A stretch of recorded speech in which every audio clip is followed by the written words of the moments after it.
my timbers! Welcome, Buccaneers, to the Pixel Pirate Plays. This is your host, the Pixel Pirate, bringing you first impressions on the latest indie games. Today we are taking a look at a game called Mars Warlogs.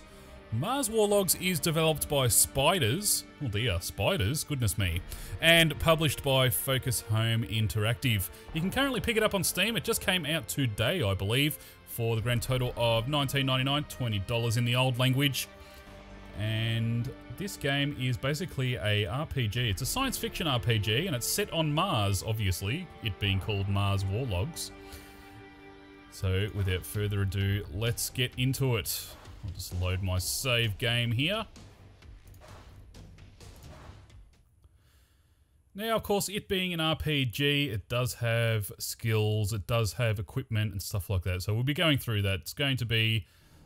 some portion of this is going to be, you know, a very wordy kind of look through, but let's do that first then, shall we? And then we'll get to the combat a little bit later. So you've got your inventory here. I currently have an improvised weapon and a cracked tube. Now, the one thing that is good about this game is that you can upgrade all weapons, which is pretty cool. So, for example, if I go into here, I've got one slot currently, and that's the handle, and I have a thing called Nail It on the handle, okay? So let's go in and have a look at what we can do with the handle, with our slot handle. So, because it's just a simple pole, see, it's just a piece of crap, basically. It's my first weapon. But these are all the upgrades that you can do to it. So you got Fabric, which gives you a plus 1% chance of critical hit, and you can continue to upgrade and upgrade and upgrade as long as you have all the required components. Then you got Reinforced Fabric here, which is a chance critical hit plus 2%.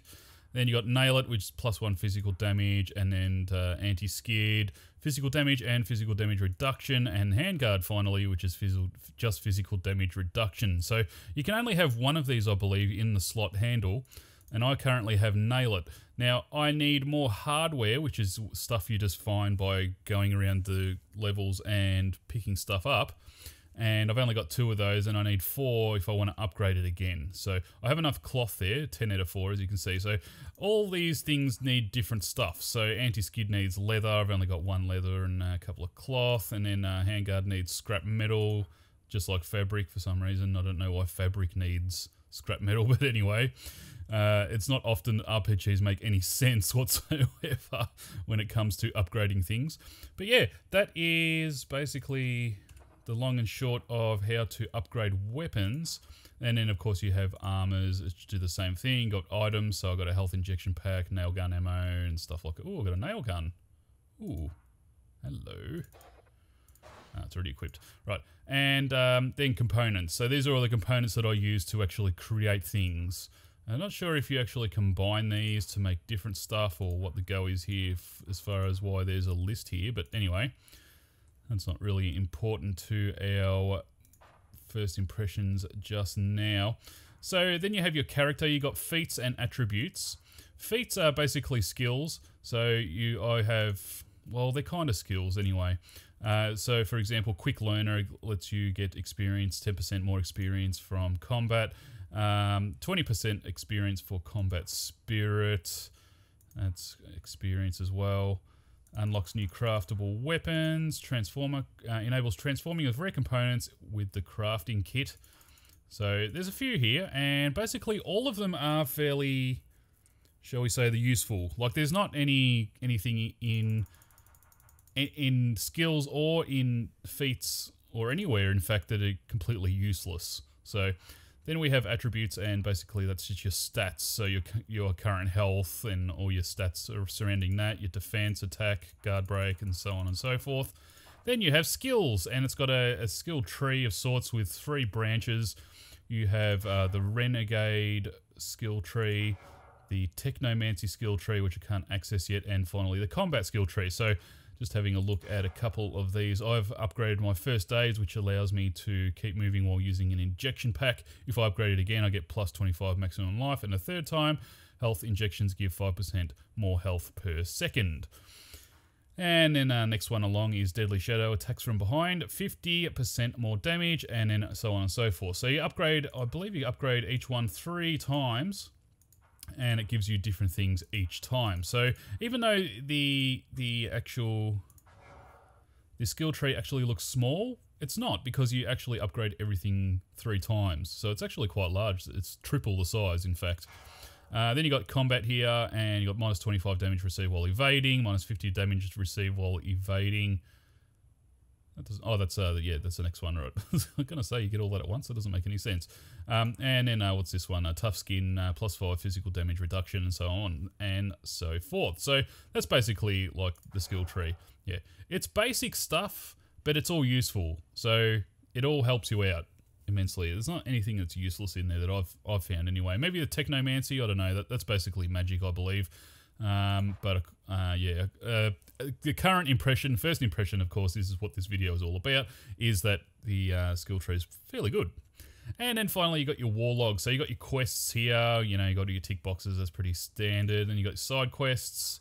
A diary, which will tell you the story of what you've done so far. So, for example, this fat guy here, I just punched the crap out of him at the start of the game, which taught me all the combat mechanics, and that tells the story of that. Then you got fights, which are the skills that you accrue through fighting. So, for example, I got techniques here, which is a sand throw. So I can throw sand in someone's eye, and you can actually upgrade that to make it better, so that your sand throw is more of a broader arc, that it affects more people, and so on and so forth. And you got your gun there, and you got unknown entries as well. And I believe it continues on and on and on. Yeah, there's fairly large amount of that. And then of course the enemies you encounter. So I've fought a human. I've fought a dog, or what they call a dog in this game, which is like a freak monster, and yeah, so on and so forth. So it's just it's particularly with the enemies, it'll tell you what you need to do to actually attack them. So, for example, dogs can be tough opponents when attacked from the front. Wait for them to attack and get around behind them and strike from behind. So with the dog, if you're trying to attack it, if you attack it from the front, you actually don't do any damage at all. You got to dodge when it attacks you, and then hit it from behind, and that's how you kill it. So that's basically a long and short of fights there. And then finally, characters. Everyone you encounter has a little blurb. That's Fatso. That's the guy I punched the crap out of. Isn't he? You know, that's a face that only a mother could love, isn't it? He's a pervert. Yes, he wanted to have sex with a young boy at the start of the game, which is always, you know, something that endears me to people. Not anyway. And then finally, locations. So you got Mars, the colonization of Mars, and it gives you a good background and information about the stuff. So if you're into that kind of stuff, then it's all there for you. Then finally, you got the map. So it's not very detailed at the moment because this is a new area. So yeah, not much to see right there, but we'll be using the map every now and then. So this is me. My name's Roy. Roy Temperance. That's my name. Now, before we continue, there's 2 bugbears I have with this game. Number 1, you cannot remap the controls, and that is a massive black mark against this game. Not being able to remap the controls is something that should be standard in every single freaking game that has more than 2 buttons to use. And that it doesn't have remapping controls is atrocious in my opinion. So be aware of that. If you like remapping your controls like I do, I remap nearly every control in every game. Because I'm left-handed, so I use the arrow keys. I don't use WSAD generally, and this game only uses WSAD, or it uses an Xbox 360 controller. I hate playing games like this with an Xbox 360 controller, so that's out the window. So I'm stuck with WSAD. Now, that might be fine for everyone, and generally speaking, the controls are fairly intuitive. Sprint is shift or spacebar. There is no jump in this game. You got your skill things here. That's Q, and then E does nothing currently. In combat, sprint is roll, so you can roll around, and that's fairly intuitive. But yeah, it's just I'm not happy. Oh, whoops. Yeah, That was me throwing sand. So that's the combat skill there. I'm not happy with that at all. And the second bugbear I have, which is not as bad, but is still pretty bad, is that the acting is terrible, which you'll see right now. It's awful. It really is bad. Always gotta be hungry, don't I? Or I'd never go down there. Are you serious? If that's the only reason, you should have maybe stood back. I hope you know how to use that thing. Them bugs don't just dance. I know, that's what's freaking me out. You see those guys that came back up? No, and I prefer it that way. At least I'm not shitting myself like you. Now, it'd be real nice if you could stop giving us all the creeps. All right, whatever. Just don't expect me to go first when we get there. Right. This way we can take care of the nests by ourselves and get the bounty. Bounty? They didn't tell you? There's a bounty if you destroy the nests. Guards will give you extra stuff. So far, I haven't heard a lot of squads getting that far, but hey, you can always dream, right? Ominous. Okay, so actually that acting wasn't as bad as I've seen so far, but the problem with the acting in this game is, number one, the body language. They use a repeated loop of actions that the person does, like it might move, the character might move their hand in a particular manner and do it over and over and over, and it really does not fit into what they're saying a lot of the time. Also, they get the dialogue wrong. Like, some of the dialogue is wrong. It'll say, for example, the subtitles will say, I should have done X, Y, or Z, and the actual voice actor will say, I shouldn't have done X, Y, or Z. And you know that it fits into the story that they should have done it. So the QA for this game wasn't particularly thorough, in my opinion. Now, does it break the game? Well, it kind of breaks the immersion a little bit, but overall, you know, I can live with it, basically. So let's go down. So they're the two main things that are a problem for me. Now, this is an indie game. I get it. And the engine isn't spectacular, although it does look nice, I have to say. Okay, I have a nail gun now. One of the short keys in the tactics menu, Q. Right, okay, so I haven't done actual shooting stuff before, so I just have to go through that a little bit. Requires a target, right, okay. There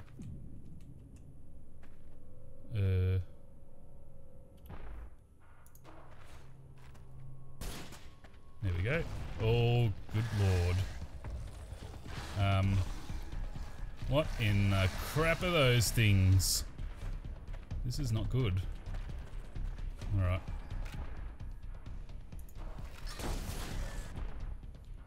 Okay, so I think this is actually another bad thing with the game. Okay, so just in case you didn't know, this is the tactics menu. And as you can see, everything's still moving. I'll actually select that guy. That's my target.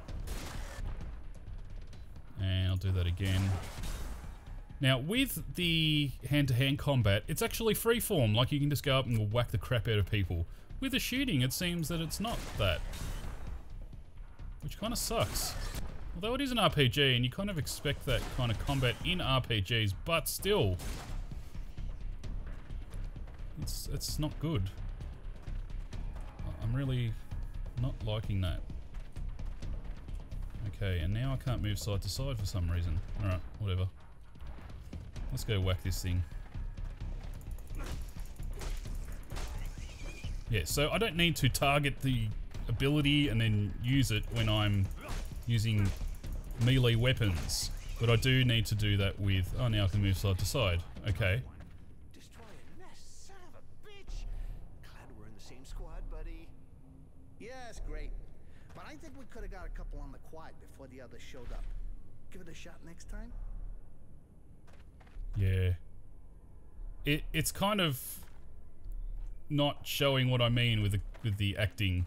These guys are actually pretty good, but hopefully we'll see someone. Yeah, so I just picked up some stuff from these guys. Bit of leather, no item found. Yeah, we might encounter other people and you'll see what I'm talking about, but it's not actually that bad currently. I don't know if it's just the start of the game or what the deal is, but yeah.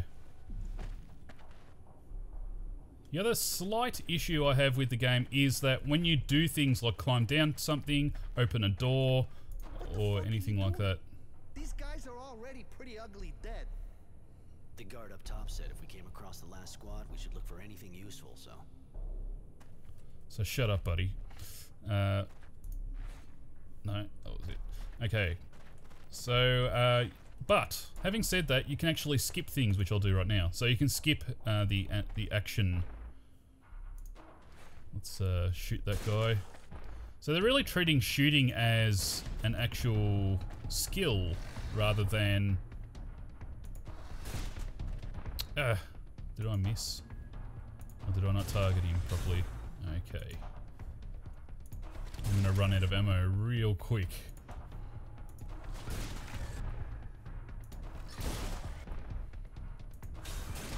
Yeah, they're treating shooting as a skill rather than a Twitch-based combat mechanic.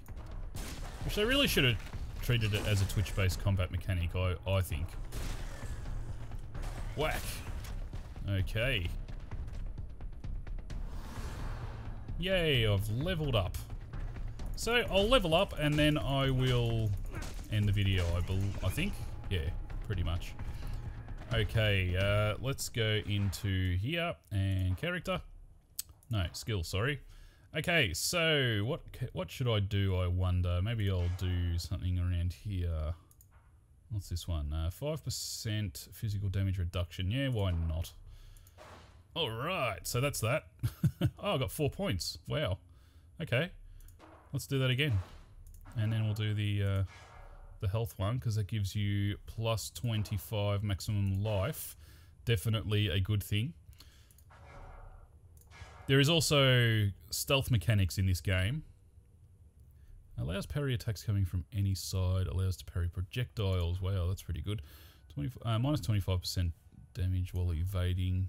Plus 25 maximum health. Yay, I'll do that one. Alright, so everything costs 1 point. In case you didn't figure that out before. And we'll get that one. Foes are less likely to dodge a sand throw. Okay. Now our feats. So we've got 2 points here. What's a combat genius? Snooper. Combat spirit, need 3 points for that. Unlocks new craftable items. Yeah, we'll do that. Thank ya. Alright, so let's see if we can do any crafting and then we'll call it a day.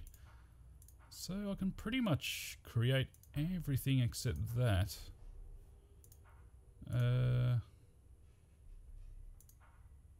Anti-skid, physical damage +1. Yeah, let's do that.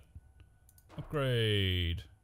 Replace nail it with anti-skid. So because I've only got 1 slot on the handle, then I have to replace nail it with anti-skid. So chance of retrieving. So when you replace, it seems that when you replace an upgrade, like I'm replacing nail it with anti-skid, then you can actually get a chance of retrieving your components. And we'll do that. And I retrieve 2 cloth. Cool. So also what you can do is, I'll just go back, is I can't do it with my improvised weapon because that's the weapon you actually just start with. But with my cracked tube, I can recycle it if I so desire, and I can get a chance of retrieving all the components that make up that thing, so scrap metal, cloth, and leather. So that's pretty cool too. So when you pick up crap, you know, like stuff you don't really want, you can actually just recycle it and get stuff out of it. So everything's useful in this game. Alright, so that's Mars War Logs in a sort of very quick look, because it is an RPG, so it's somewhat in depth. Now, the things that I didn't mention is that dialogue options actually affect the game quite heavily, according to the developers. So you have to be careful what things you choose when you say what you say, and so on and so forth, because that can affect how someone treats you or how you treat them and stuff like that. So that's good. And would I buy it? Well, if they fix those bugbears that I have with the game, then I probably would buy it. It's only $20, so that's not too bad for an RPG. It has got a lot of depth. Apparently it's got around about 15 hours of gameplay in it, so that's pretty good for 20 bucks. The graphics are acceptable.